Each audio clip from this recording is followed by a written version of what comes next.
Look here guys, I'm running the latest version of Kali Linux on a VirtualBox on my Windows PC. It runs fast and smooth, which let me experience the Linux operating system within my Windows PC. Welcome back everyone, I'm going to show you how to install Kali Linux on a VirtualBox on a Windows PC. So if you're into cybersecurity, pen testing, or just want to learn something new, stick around as I walk you through this step by step. Let's get started. Now, before installing Kali or any other operating system on a VirtualBox, the first thing you need to do is to ensure the virtualization is enabled on the Windows PC. To do this, right-click on the taskbar and select Task Manager. Click on the Performance on the left side. You'll see whether virtualization is enabled or disabled. If it's enabled, you're good to go. As you can see, mine is enabled. If it's disabled, you'll need to enable it in the BIOS settings. Next, let's open a browser and visit the VirtualBox official website. I left the link down in the descriptions. Here, you'll need to download two things, the VirtualBox platform and the VirtualBox extension pack. On the left side, find VirtualBox platform packages and click on Windows Host.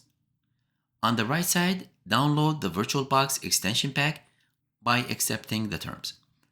Once both files are downloaded, you'll need to download the Kali Linux ISO file. Open a new tab and let's search for Kali Linux download and click on this first link. Choose installer image and scroll down to find the latest version, which should be 2024.4. Click on the download icon to start the download. The file is 4.1 GB, so it might take some time. Once you have all three files downloaded, let's install the VirtualBox.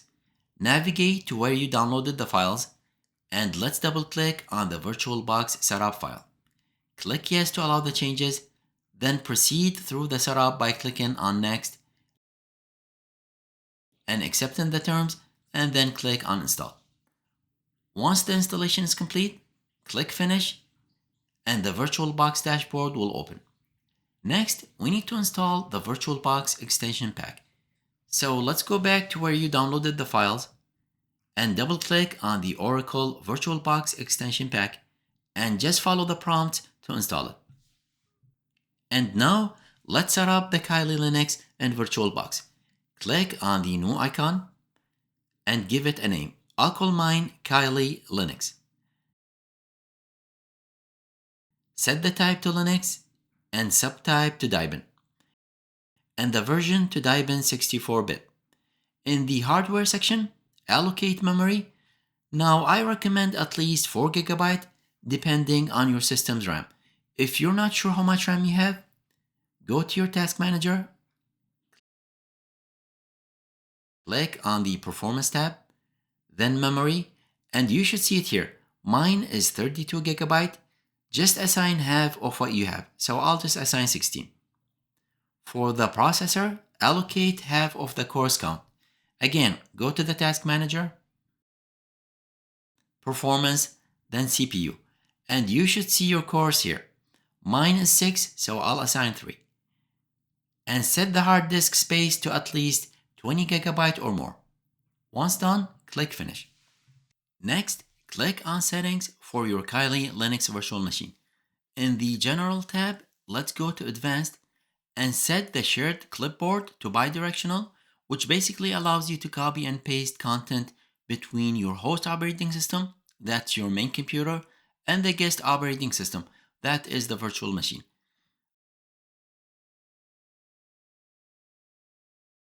Under System, ensure that hardware virtualization is enabled. In the display section, increase the video memory to the maximum of 128 MB. Under storage, select empty disk, click on the CD icon, and let's choose the Kali Linux ISO we downloaded earlier. Select it and click on open. In the network section, set the adapter to either NAT or bridged adapter. Click OK to save the settings. And now let's click on Start to power up the virtual machine. When the Kali Linux page appears, choose Graphical Install and hit Enter. Here, select your language and keyboard layout.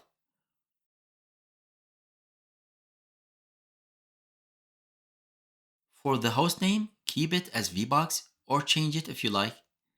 Keep the domain name as default.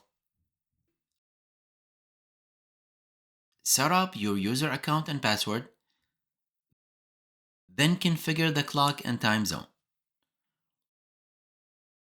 When you reach the partitioning setup, select Guided, use entire disk. Keep this as default and continue. Select Yes for write the changes to disk. Next, you'll see a software selection page. Keep all options as is and click on Continue. Select Yes to install the Grub bootloader, which basically manages the boot process, allowing users to select which operating system or kernel to boot into after installation is complete. And Continue. Here, select the hard disk and click Continue. Once everything is installed, click Continue to reboot. And once restarted, select Kali Geno Linux and press Enter. Then you'll see the login screen. Here, enter your username and password, the ones you set up earlier, and log in. And now we are in the Linux desktop. Now to maximize your Kali Linux, from the VirtualBox menu, click on View and select Full Screen. And click on Switch. And now you should be in full screen. And now you should be able to enjoy your Kali Linux on a VirtualBox within your Windows PC. You can browse the internet, play a YouTube video, and do anything else you want.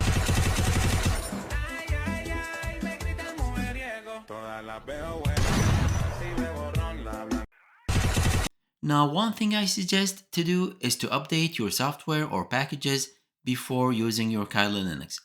From the top left corner, click on the terminal icon to open it, and let's update your packages by typing sudo space apt space update and hit enter. It will ask you for your password, enter it, and press enter. Then to install the updates, type sudo space apt space install space linux hyphen headers hyphen generic and press enter. Then type Y to confirm.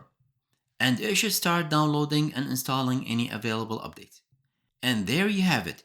You are now ready to enjoy Kali Linux on your VirtualBox. If you found this video helpful, please hit the like button and subscribe for more content like this. Bye for now.